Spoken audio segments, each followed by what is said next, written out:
The first step of your personal website journey is to buy your personal domain name. It's less than $10 per year, and it'll be one of the most important investments you ever make. Here's how to do it in less than 2 minutes.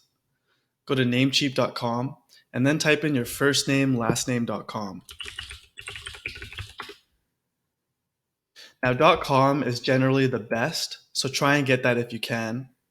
But if you have a common name, you might have to be creative with your personal domain name. SavoNeil.com is taken, so I'm going to look for savo.me. Perfect. Next, I'll click Add to Cart.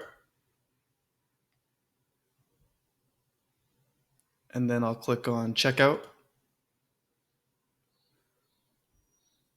Now, don't worry about any of this stuff, but you can choose to auto-renew your domain name every year.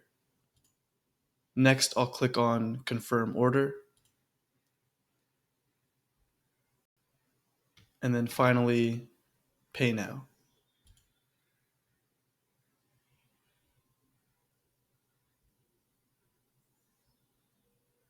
Wait for it to process.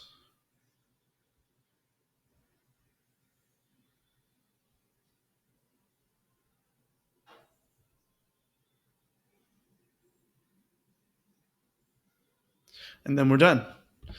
Congratulations, you are now the proud owner of your own personal domain name, the first step of setting up your personal website. In the next video, I'll walk you through the next step, setting up your website hosting, and you can do this just as quickly for less than 25 cents a day.